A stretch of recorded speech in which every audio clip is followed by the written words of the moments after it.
छोड़ दिया अनुपमा ने गुनहगार तोशु का साथ, तोशु जेल में। नमस्कार दोस्तों, स्वागत है आपका आपके अपने चैनल हंग्री स्पिरिट्स में। हंग्री स्पिरिट्स देख रहे सारे दर्शकों का मैं अंजू शर्मा दिल से स्वागत करती हूँ। अब तोशु के साथ कुछ ऐसा हो चुका है दोस्तों, जिसकी वजह से उसको अपने सारे गुनाहों की सजा एक ही बार मिल गई है। जितना अपनी मां को अपमानित करना था तोशु ने किया, जितने काले काम करने थे तोशु ने किए, जितनी ठगियां करनी थी की। अब तोशु को अपनी असली जगह मिल गई है। यह जगह भी कुछ ऐसे नहीं मिली है दोस्तों, इस जगह को लेने से पहले भी तोशु ने एक बड़ा कांड किया है। चलिए बात करते हैं नए प्रोमो के बारे में, मगर पहले वही निवेदन, जिन्होंने अभी तक चैनल को सब्सक्राइब नहीं किया है कर लीजिए, साथ में दोस्तों बेल आइकन दबाइएगा ताकि आपको हमारे वीडियोस के नोटिफिकेशन मिलते रहें। एक प्रोमो आया है, आप सबने देखा है, आई नो, क्योंकि सबने बोला था कि तोशु के लिए एक प्रोमो आया है।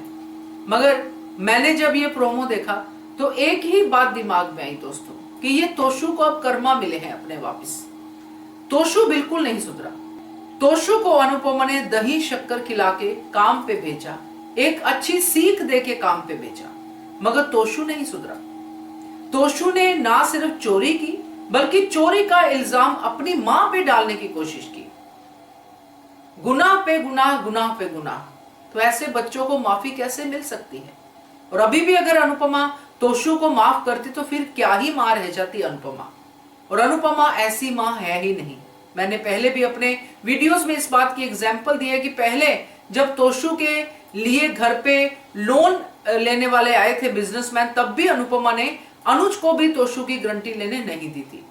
यानी कि वो चाहती है कि बच्चे ठोकर खा के अपने पैरों पे खड़े हों। अनुपमा बाकी हर तरीके से अपने बच्चों की मदद करती है, मगर गुनाह में अनुपमा किसी की भी मदद नहीं करती है। गुनाहगार चाहे उसका अपना बेटा ही क्यों ना हो, उसको सजा मिलनी चाहिए। तो इस नए प्रोमो में साफ साफ दिखाई दे रहा है कि तोशु का हाथ अब अनुपमा ने छोड़ दिया है। जिस बच्चे की उंगली पकड़ के उसको चलना सिखाया था, आज जब बच्चा चला तो सीधा गुनाह के रास्ते में ही पहुंच गया। लाख समझाने के बावजूद तोशु नहीं समझा, तो अब अनुपमा को यही करना जायज लगा। बहुत बढ़िया अनुपमा ने कहा, क्योंकि मां को तो दोनों तरफ से पीड़ा होनी ही होनी है दोस्तों।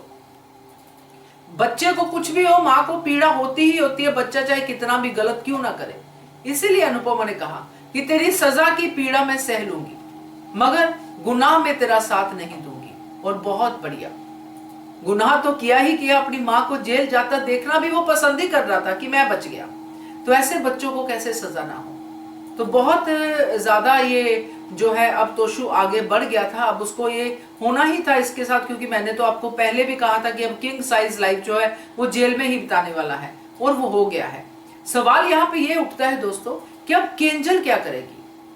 क्या केंजल अनुपमा के साथ होगी या अपने पति के साथ होगी कि माँ आपने ये क्यों किया, मम्मी आपको तोशु को बचाना चाहिए था, आपने तोशु को क्यों फंसने दिया? क्या केंजल ऐसा कहेगी? क्योंकि सवाल तो केंजल के ऊपर अब खड़ा हो ही जाएगा। केंजल परी का भी वास्ता दे सकती है, केंजल कुछ भी कर सकती है, क्योंकि केंजल को अपना परिवार चाहिए। तोशु, परी और केंजल। अनुपमा तब उसके घर में वेलकम थी जब अनुपमा की उसको जरूरत थी। तो देखते हैं केंजल के चेहरे से भी क्या वो नकाब अब इस मुसीबत में उतरता है, या फिर केंजल वाकई में सुधर गई है। ये भी इस इंसिडेंट के बाद ही पता चलेगा। क्या कहते हो आप इसके बारे में कमेंट कीजिएगा। देखते रहिए channel hungry spirits. Thank you so much. Subscribe to our channel by clicking the subscribe button. Click the bell button and enjoy the latest uploads from our channel.